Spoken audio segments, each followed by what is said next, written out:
नमस्कार, मैं हूं आपका दोस्त युगल।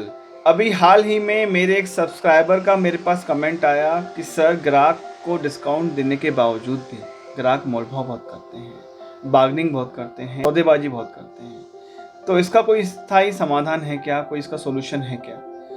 तो दोस्तों इस वीडियो में मैं बताऊंगा आपको ग्राहकों के मोलभाव से कैसे बचें। बार्गेनिंग करना, डिस्काउंट देने के बाद भी बहस करना और सौदे को जो पटने वाला सौदा होता है, जो सामान बेचते हैं हम ग्राहकों को, तो डील किसी वजह से वो कैंसिल हो जाती है। तो वो क्यों कैंसिल होती है, उसका सोल्यूशन क्या है, बताऊंगा मैं आपको इस वीडियो में अगर आप नए हैं तो प्लीज़ चैनल को सब्सक्राइब कर लीजिए और ये वीडियो लास्ट तक देखिए, अच्छा लगे तो लाइक कीजिए। तो दोस्तों हम भारतीयों की आमतौर पर प्रवृत्ति होती है जो भी चाहिए सस्ता चाहिए, और सस्ता मिले तो फिर और भी डिस्काउंट चाहिए, और भी उसको मोलभाव कराने में मज़ा आता है हम लोगों को। और ख़ास करके लेडीज़ों को तो मोलभाव करने की अच्छी आदत लगी हुई है। उन्हें हर चीज़ सस्ते दामों में चाहिए, और जितनी सस्ती दे दो उसके बाद भी वो कहेंगे मोलभाव दो और इसका रेट कम करो और गुंजाइश करो। तो दुकानदारों को ना चाहते हुए भी ऐसे ग्राहकों से हाथ जोड़ना पड़ता है। वो तंग हो जाता है कभी कभी, तो इतना ज़्यादा सौदेबाजी होने लगती है सामान की कि मैं इतने दूंगा और वो मैडम बोलती हैं मैं इतनी दूंगी, तो फिर बीच में एक डील होते होते भी वो डील रद्द हो जाती है। तो इसका जो दोस्तों हम भारतीयों की जो प्रवृत्ति है वो ऐसी है कि अगर हम सब्जी लेने भी जाते हैं मार्केट में, तो सब्जी लेने के बाद उनको मिर्ची फ्री में चाहिए। अगर मिर्ची फ्री में मिल जाए तो फिर धनिया भी फ्री में चाहिए। तो जो लोकल सब्जी वाले होते हैं, ठेले वाले होते हैं, जो लोकल वेंडर्स होते हैं, वो ना चाहते हुए भी अपनी कमाई का बहुत सारा हिस्सा यूं ही प्रमोशन में, यूं ही डिस्काउंट में या फिर मोल भाव में कम कर देते हैं। और इसी के विपरीत अगर कभी हम जैसे बड़े बड़े मॉल में जाएंगे और वही सब्जी अगर हम मॉल से खरीदेंगे, तो मॉल में तो अगर थोड़ा सा धनिया एक्स्ट्रा लेंगे ना, तो धनिया के भी हमें पैसे देने पड़ते हैं, क्योंकि वहाँ पे मालिक तो है नहीं, पूरा मैनेजमेंट, पूरा स्टाफ काम कर रहा है और हर चीज़ सिस्टमेटिक वे से कंप्यूटराइज बिल निकल रहा है। तो वहाँ पे मोल भाव करने का सवाल ही नहीं उठता। और इसी के उल्टे अगर जहाँ हम आम दुकानदार, यानी कि हम जनरल ट्रेडर्स वाले अपनी दुकान पर धंधा करते हैं, तो ग्राहक से खुद ही बात करते हैं, उनकी फीलिंग को समझते हैं, उनकी ज़रूरतों को समझते हुए ग्राहक हम पे दबाव डालता है कि मोल भाव कीजिए और कम लगाइए, इसमें और गुंजाइश कीजिए और डिस्काउंट दीजिए।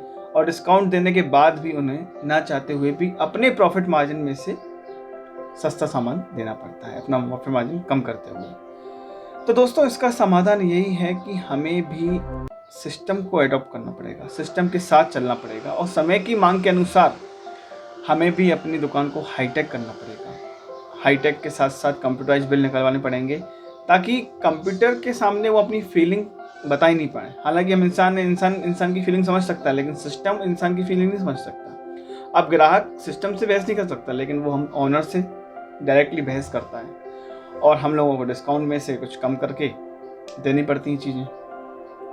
तो जनरल ट्रेड वालों के लिए ये बड़ी समस्या है, चाहे वो कपड़े का व्यापारी हो, चाहे किराने का व्यापारी हो, चाहे सब्जी का व्यापारी हो, चाहे छोटा व्यापारी हो।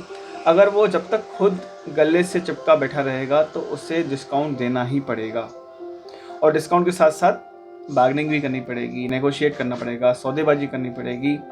और कई बार तो इतना आपसी में ग्राहक और जो दुकान मालिक है, शॉप का ऑनर है, इनमें शॉपकीपर है, इनमें बहुत तनावपूर्ण विवाद भी हो जाता है, और वो डील डन होते होते रद्द हो जाती है। और कपड़े में, जूते में, कॉस्मेटिक शॉप में, इस तरह की चीज़ों में तो मार्जिन भी बहुत ज़्यादा होता है। तो ग्राहक को लगता है कि इसमें भी और गुंजाइश है, ये डील में डन करके रहूँगा अपने रेट पे, और दुकानदार कहता है ये मैं बेचूंगा अपने रेट पे। तो ये डील बनते बनते बिगड़ जाती है और काफ़ी बड़ा विवाद हो जाता है। यहाँ तक कि दुकानदार ग्राहक का चेहरा देखना पसंद नहीं करता, और कई बार ग्राहक भी दुकानदार का चेहरा देखना पसंद नहीं करता, इस डील रद्द होने के कारण, विवाद होने के कारण।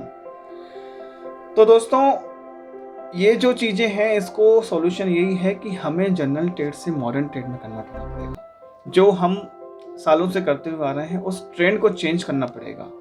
बड़े बड़े मॉल, डी मार्ट हुआ, रिलायंस हुआ, वी मार्ट हुआ, विशाल मेगा मार्ट हुआ, इनमें कभी आपने देखा है कि बार्गेनिंग कर रहा है ग्राहक? नहीं, वहाँ पे जो भी होता है डिस्काउंट रेट पर ही उपलब्ध होता है, और ग्राहक भी चुपचाप शांति से जो रेट मिल रहा है वहाँ से ले रहा है। क्यों? क्योंकि वहाँ पे उनको कोई सुनने वाला ही नहीं है।